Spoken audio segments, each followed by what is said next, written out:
오늘 본문은 6월절을 앞두고 예수님이 제자들과 마지막 만찬을 나누시던 자리에서 일어난 일을 보여주고 있습니다. 제자들을 향한 예수님의 사랑을 보여주시고 또 몸으로 본을 보이셔서 사랑에 관한 교훈을 그들에게 주셨습니다.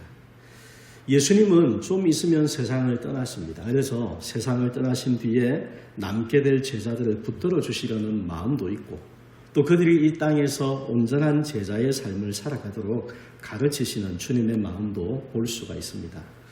주님이 전해주신 사랑에 관한 이 교훈을 보면서 우리에게 향하신 주님의 사랑을 깨달아 아는 저와 여러분이 되시기를 바라고 또 몸소 보여주신 그 사랑의 본을 따라 행하는 성도로 이 땅 가운데에 살아가는 우리가 될 수 있기를 간절히 축원합니다.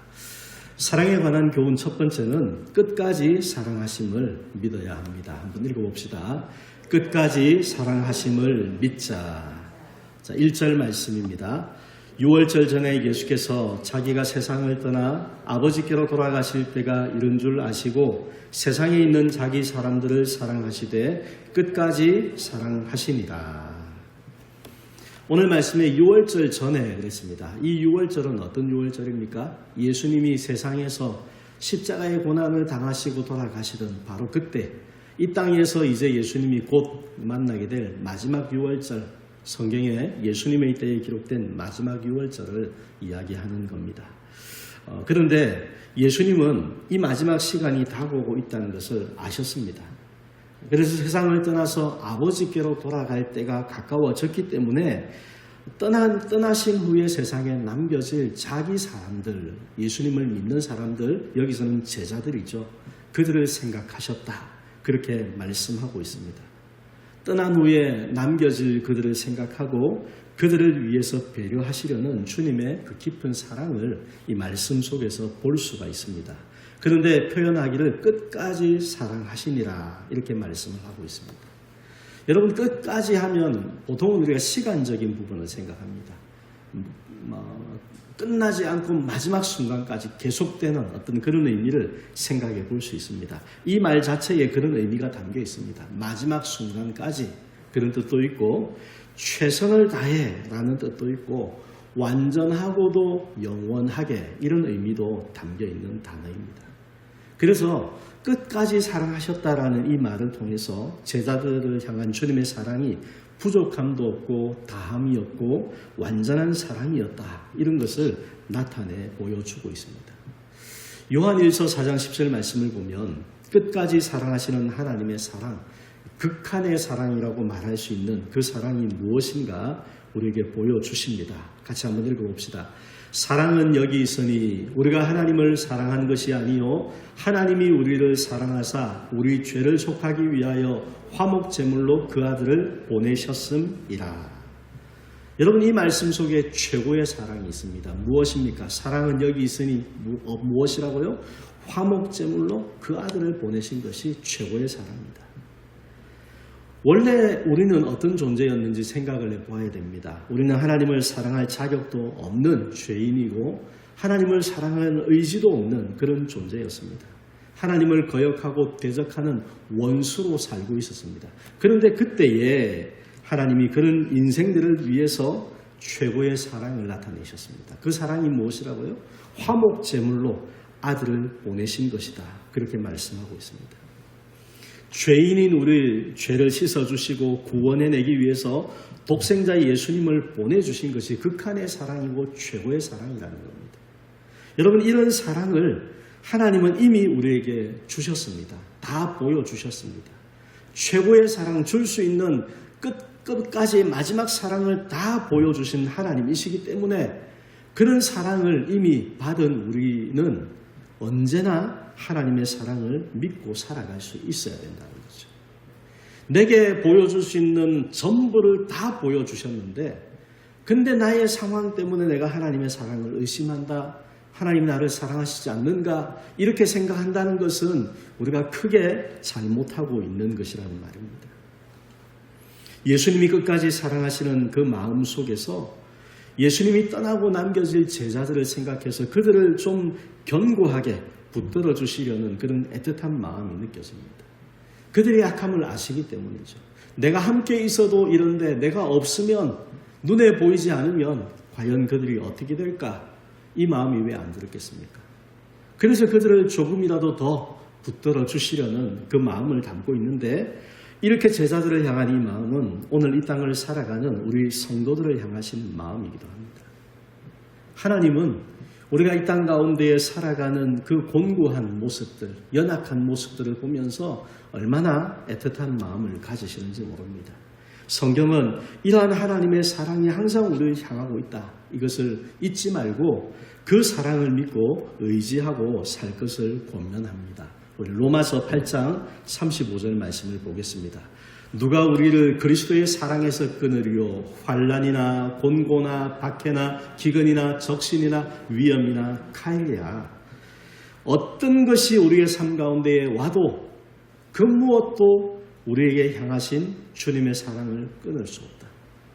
주님은 그 모든 것 속에도 언제나 우리를 사랑하여 주시고 우리를 향하여 계시고 그 사랑으로 내게 역사하고 계신다.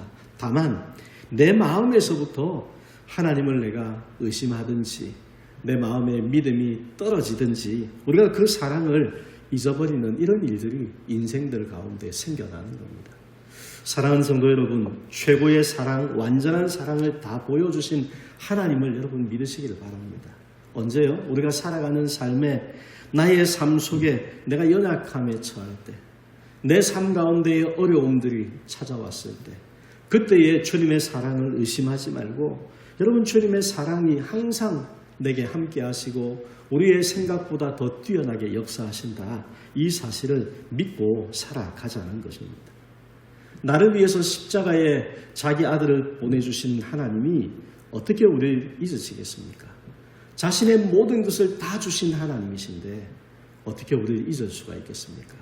여러분 한번 생각해 보십시오. 내가 할 수 있는 모든 사랑과 정성을 다 쏟아부었는데 포기할 마음이 생길 수가 있겠습니까? 절대로 그렇지 않습니다. 내가 어떻게 정성을 쏟았는데 어떻게 사랑했는데 쉽게 그것을 버린다. 그런 일은 사람에게도 잘 없습니다. 하나님이 모든 줄 수 있는 전부를 다 주신 독생자를 주신 그런 우리인데 어떻게 우리를 잊으십니까? 하나님은 절대로 잊지 않으시고 최선을 다해서 사랑하시고 영원히 우리를 사랑하십니다. 여러분 기억하십시오. 내가 연약함에 처할 때 더 애틋하게 바라보시고 도우시는 하나님이십니다. 다만 우리는 우리의 삶 속에 지금 눈앞에 보이는 어려움들이 너무나 뚜렷하기 때문에 우리의 마음에 이해할 수 없는 순간들이 찾아올 수 있습니다. 하나님이 사랑하신다는데 왜 내 마음은 이렇게 힘들고 내 마음에 이렇게 계속해서 고민이 되고 나의 삶에 어려운 일들이 아직까지도 해결되지 않을까? 우리의 인간적인 생각입니다. 우리가 바라보아야 할 것은 변함없으신 하나님의 사랑이 항상 우리의 삶 가운데 함께 하십니다. 끝까지 사랑하시는 그 사랑으로 오늘도 나를 보고 계시고 나의 삶 가운데 역사하고 계신다. 이것을 믿음으로 붙들고 사는 것입니다. 여러분 이 사랑을 믿는 믿음을 가지고 무슨 일을 만나도 낙심하지 않는 성도가 되시고 날마다 하나님의 사랑에 대한 확신과 마음의 소망을 품고 살아가는 성도가 되시기를 간절히 축원합니다. 두 번째로 사랑에 관한 교훈은 겸손하신 주님의 사랑을 보고 배우는 것입니다. 한번 읽어봅시다. 겸손하신 사랑을 배우자. 자, 4절 말씀입니다. 저녁 잡수시던 자리에서 일어나 겉옷을 벗고 수건을 가져다가 허리에 두르시고. 함께 제자들과 식사를 하시던 주님께서 자리에서 일어나셨습니다. 그리고 그들 앞에 행하시는 이 모습은 제자들에게 충격이고 감동이 되는 그런 모습입니다. 여러분 먼저 3절을 한번 보겠습니다. 3절을 보면 저녁 먹는 중 예수는 아버지께서 모든 것을 자기 손에 맡기신 것과 또 자기가 하나님께로부터 오셨다가 하나님께로 돌아가실 것을 아시고 그랬습니다. 아버지께서 맡기신 모든 것이 무엇이겠습니까? 성경의 다른 부분들을 보면 하나님이 하늘과 땅의 모든 권세를 다 주님께 주셨다는 겁니다. 그리고 앞으로 주님이 하셔야 될 모든 일들도 다 믿고 위임하셨다는 겁니다. 십자가의 길을 가는 그것도 주님께 다 믿고 맡기셨습니다. 모든 힘과 권세 주님께 다 주셨습니다. 모든 왕권과 재량권을 다 주신 겁니다. 사람 같으면 만약에 내가 이 모든 것을 다 가지게 되었다, 이런 것을 아는 순간에 어떻게 되겠습니까? 아주 교만한 태도를 보일 겁니다. 그것이 사람입니다. 내게 이런 어마어마한 힘이 있는데 누가 감히 내 앞에서, 그러면서 이전과 전혀 다른 아주 함부로 사람들을 대하는 이런 모습이 되기가 쉽습니다. 세상에는 그런 모습들이 종종 나타나 보입니다. 하지만 주님은 하나님 아버지께서 모든 것을 다 주셨지만 4절의 모습을 우리에게 보여주십니다. 우리 4절을 한번 더 읽어봅시다. 저녁 잡수시던 자리에서 일어나 겉옷을 벗고 수건을 가져다가 허리에 두르시고, 겉옷을 벗고 수건을 허리에 두르시고 제자들 앞에 서셨습니다.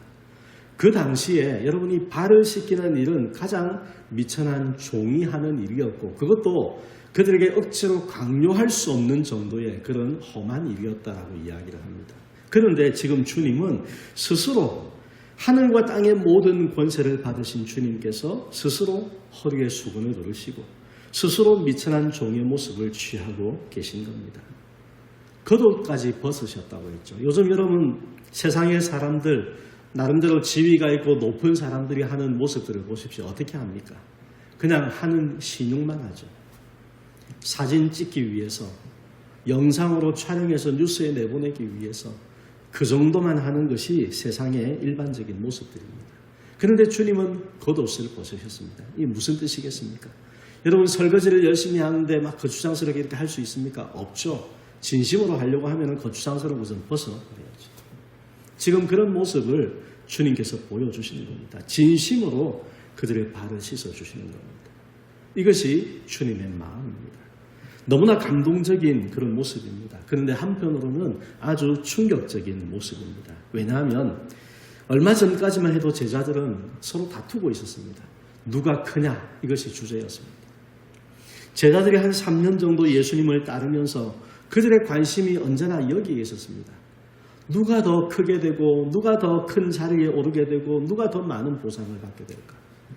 내가 지금까지 주님 곁에 있으면서 내가 했던 수고가 있는데 우리 중에 누가 더 많은 것을 인정을 받게 될까? 이것을 가지고 서로 의견을 나누고 서로 다투고 이러한 모습이 제자들의 모습이었습니다. 그들 앞에서 주님이 지금 몸으로 말씀하고 계시는 겁니다. 너희는 이렇게 살아야 된다. 이것이 진정한 믿음이고 이것이 진정한 사랑의 모습이라고 제자들의 발을 씻기심으로 주님께서 몸소 사랑의 본을 보여주신 것입니다. 우리가 하나님을 잘 믿는 사람이라면, 오래 믿은 사람이라면, 내가 정말로 하나님의 사랑을 경험했다면 우리의 삶 속에서는 이와 같은 스스로 낮아지고 섬김의 자리에서는 그와 같은 것이 진짜 모습이다라는 것을 보여주신 겁니다. 마태복음 20장 27절 28절을 보면 세상에 오신 주님의 목적을 우리에게 보여줍니다. 한번 읽어봅시다. 너희 중에 누구든지 으뜸이 되고자 하는 자는 너희의 종이 되어야 하리라. 인자가 온 것은 섬김을 받으려 함이 아니라 도리어 섬기려 하고 자기 목숨을 많은 사람의 대속물로 주려 함이니라. 앞서 말씀드린 바로 그 장면 아닙니까? 제자들이 서로 다투고 있을 때 누가 더 높아질까? 내가 저 사람보다 더 높아져야 되는데 이런 어떤 욕심들을 가지고 있을 때 주님께서 그들에게 하신 말씀입니다. 너희가 정말로 하늘에서, 이 땅에서 보이는 그것 말고 하늘에서 정말로 어뜸이 되고 싶으면 종이 되어야 된다. 스스로 낮아지고 스스로 섬기는 자가 되어야 된다. 그 사람이 정말로 큰 사람이다. 그 사람을 하나님이 인정해 주시지, 너희가 스스로 높아지려고 하는 것, 사람들 앞에 대접받으며 살려고 하는 것, 그거 하나님은 절대로 인정해 주지 않으신다. 이것이 하늘나라의 원리다 말씀해 주신 겁니다. 그러면서 주님은 이 땅에 오신 목적 자체가 자기의 목숨으로 세상을 섬기기 위해 오셨다는 겁니다. 낮아지는 이 모습만이 아니라 생명으로 세상의 죄인들을 죽음에서 건지는 그런 섬김을 위해서 이 땅에 오셨다 말씀하는 겁니다. 오늘 본문 가운데 식사하시던 자리에서 일어나 제자들의 발을 씻기시는 주님의 모습을 봅니다. 이것은 한 가지는 제자로서 그들이 본받아야 될 섬김이 무엇인가, 본보기를 보여주시는 뜻이 있습니다. 그리고 한편으로는 장차 십자가에서 목숨으로 세상을 섬기실 것을 보여주시는 뜻도 담겨 있습니다. 세족식이죠. 발을 씻기시는 이 의식을 통해서 내가 이와 같이 세상을 섬길 것이다. 나의 생명으로 세상을 섬기는 일을 곧 하게 될 것이다. 이런 의미도 이 사건 속에 담겨 있는 겁니다. 사랑하는 성도 여러분, 주님의 생명으로 우리가 살게 해주셨습니다. 생명이 생명을 낳은 것입니다. 어떻게 이런 일들이 가능합니까? 믿음의 역사로 되는 겁니다. 생명이 생명을 낳고 사랑이 사랑을 낳고 이것이 믿음의 역사입니다. 우리가 이 땅을 살아가면서 마음에 품어야 될 모습이 바로 여기에 있습니다. 제자들에게 보여주신 주님의 겸손하신 사랑을 배우라는 거죠. 세상에서는 당연히 높아질수록 거만해지고 더 많은 대접을 받고 사람들 앞에서 위세를 떨치는 이런 모습일지 모르지만 하나님 나라는 그게 아니다. 여러분, 교회는 그게 아니라는 겁니다. 우리가 대접을 받기 위한 자리가 아니라 내가 나의 어떤 부분들을 드러내는 것이 우리의 목적이 아니고 오히려 나는 없어지고 낮아지고 스스로 섬김의 자리로 들어가고 이것이 천국의 원리고 천국을 사는 교회의 원리가 되는 것입니다. 이 본을 주님께서 저와 여러분에게 보여주셨습니다. 주님의 사랑을 배우는 성도가 됩시다. 그래서 우리가 높아질수록 내가 나이가 더 들어갈수록 물론 힘이 부족한 건 어쩔 수 없습니다. 그러나 적어도 마음만큼은 내가 더 낮아지고 내가 더 섬겨주려는 이것이 우리에게 있는 참 믿음의 모습이라는 것을 여러분들 기억하시고 스스로 섬김의 자리에 서고 스스로 낮은 자리에 서서 우리의 생명으로 또 다른 생명을 낳는 사람, 우리의 사랑으로 사랑을 낳는 믿음의 역사를 이루는 성도로 살아가시기를 간절히 축원합니다. 세 번째로 사랑에 관한 교훈은 더 사랑받고 더 사랑하는 삶이 되는 겁니다. 한번 읽어봅시다. 더 사랑받고 더 사랑하자. 8절 말씀입니다. 베드로가 이르되 내 발을 절대로 씻지 못하시리이다. 예수께서 대답하시되 내가 너를 씻어주지 아니하면 내가 나와 상관이 없느니라. 예수님이 제자들의 발을 씻기십니다. 차례를 따라서 이렇게 씻어 가시는데 베드로의 차례가 되었을 때 그가 극구사양했습니다. 선생님이 자기의 발을 씻게 하는 그런 무례를 결코 범할 수 없다. 이런 마음으로 이야기한 겁니다. 그런데 예수님이 뭐라고 하십니까? 내가 너를 씻기지 않으면 너는 나와 상관이 없다. 그렇게 말씀을 하시는 겁니다. 이 말이 무슨 뜻인지 그때는 베드로가 잘 알지 못합니다. 그러나 나중에 오순절 성령께서 임하시고 성령께서 그들에게 깨닫게 해주심으로 나중에는 알게 됩니다.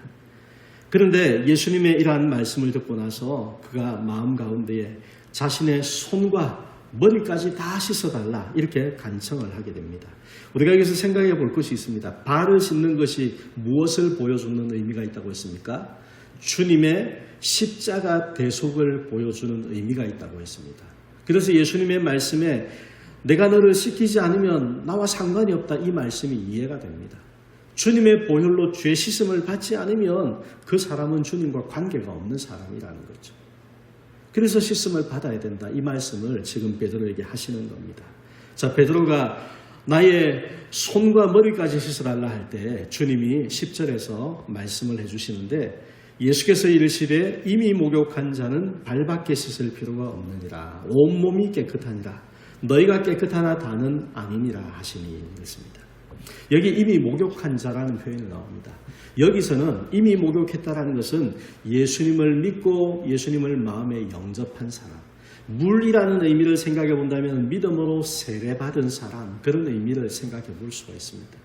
여러분, 우리가 예수님을 믿고 믿음을 고백하고 영접하면 구원의 은혜를 입게 되죠. 근데 이 구원의 은혜를 입는 것은 한 번 이루어지는 사건입니다. 한 번 우리가 참 구원을 얻게 된다면 그 구원은 우리에게서 사라지지 않습니다. 그래서 세례는 한 번이다. 이런 의미로 볼 수가 있습니다.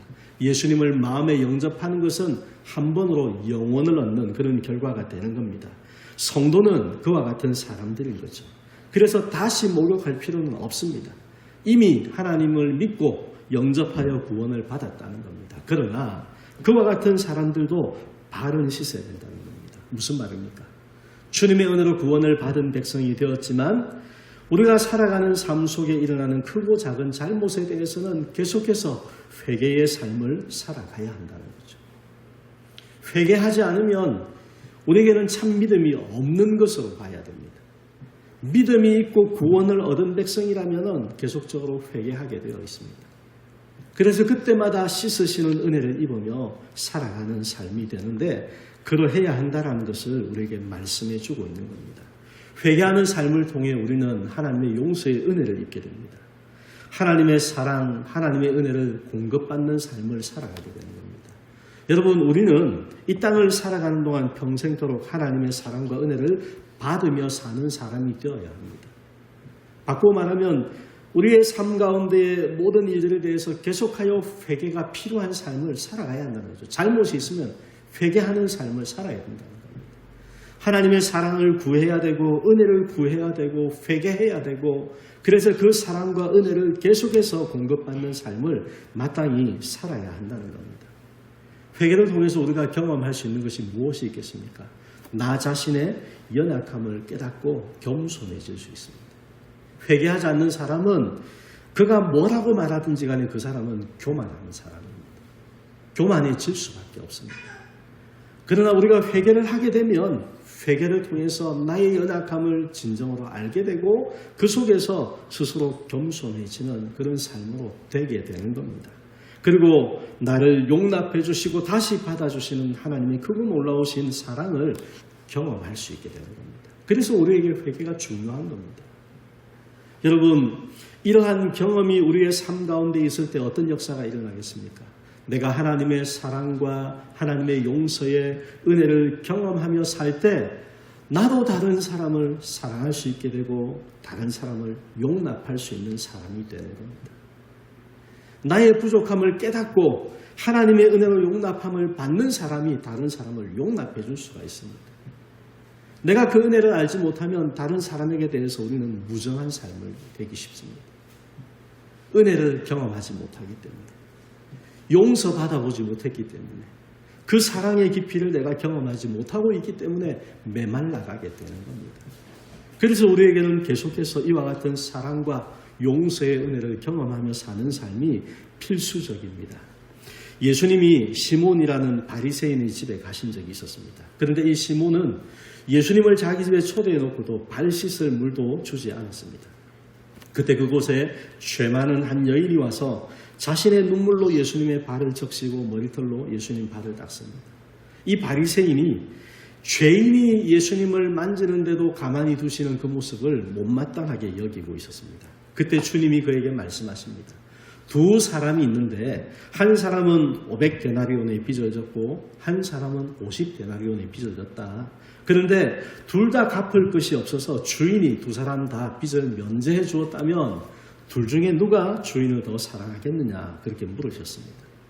그러자 이 시몬이 대답합니다.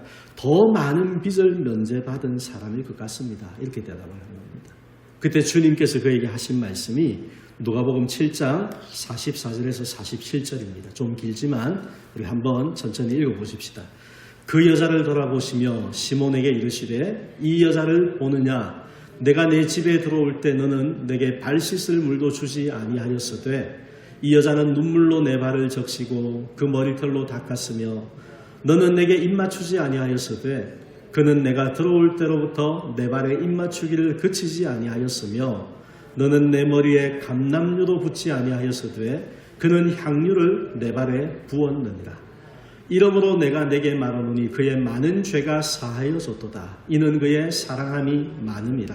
사함을 받은 일이 적은 자는 적게 사랑하느니라. 아멘. 여러분 마지막 부분만 한 번 더 읽어볼까요? 사함을 받은 일이 적은 자는 적게 사랑하느니라. 우리에게 회개가 필요한 이유를 아시겠습니까? 하나님의 용서를 더 많이 경험한 사람이라야 여러분 하나님을 더 사랑하게 되고 그 삶을 경험하며 살아가는 사람이라야 사랑을 나타내고 용납하는 삶을 살아가는 성도가 될 수가 있다는 겁니다. 사랑하는 성도 여러분, 우리 하나님은 어떤 분이십니까?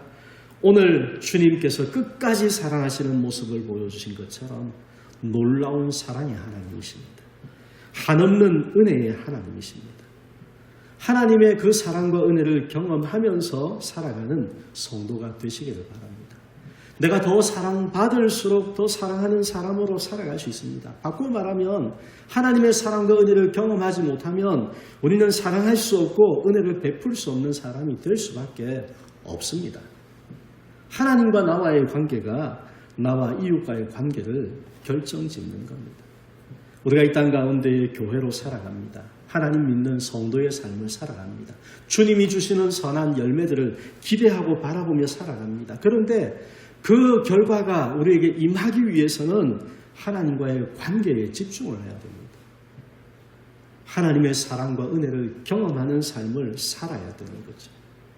그리할수록 나의 삶 속에 선한 열매가 맺혀지게 될 거고 그 모습을 하나님이 기뻐하시며 복 주시는 우리의 삶, 교회가 되지 않겠냐는 겁니다. 더 사랑받고 더 사랑하는 성도가 되시기를 바랍니다. 여러분, 그러려면 어떻게 해야 됩니까? 날마다 죄를 자백하고 회개하는 삶을 살아야 됩니다. 회개는 형식이 아닙니다. 나의 가슴을 찢으면서 진심으로 하나님 앞에 회개하는 겁니다. 제가 여러분에게 당부드리고 싶은 게 있습니다. 여러분, 기도하시기를 바랍니다. 기도하시기를 바랍니다. 우리가 교회에 와서 기도하는 시간이 있을 때 제발 기도하시기를 바랍니다. 다른 것 하지 마시고 기도하십시오. 기도하시고 진심으로 기도하셔야 됩니다. 기도가 안 되면 더 힘을 써서 기도하셔야 됩니다. 안 되는 이유가 무엇이겠습니까? 안 하니까 안 되는 겁니다. 힘을 안 쓰니까 늘지는 않는 겁니다. 힘을 쏟아야 됩니다. 제가 여러분에게 싫은 소리 하려고 하는 게 아니고 진심으로 저의 영혼과 여러분의 영혼을 위해서 말씀드리는 겁니다.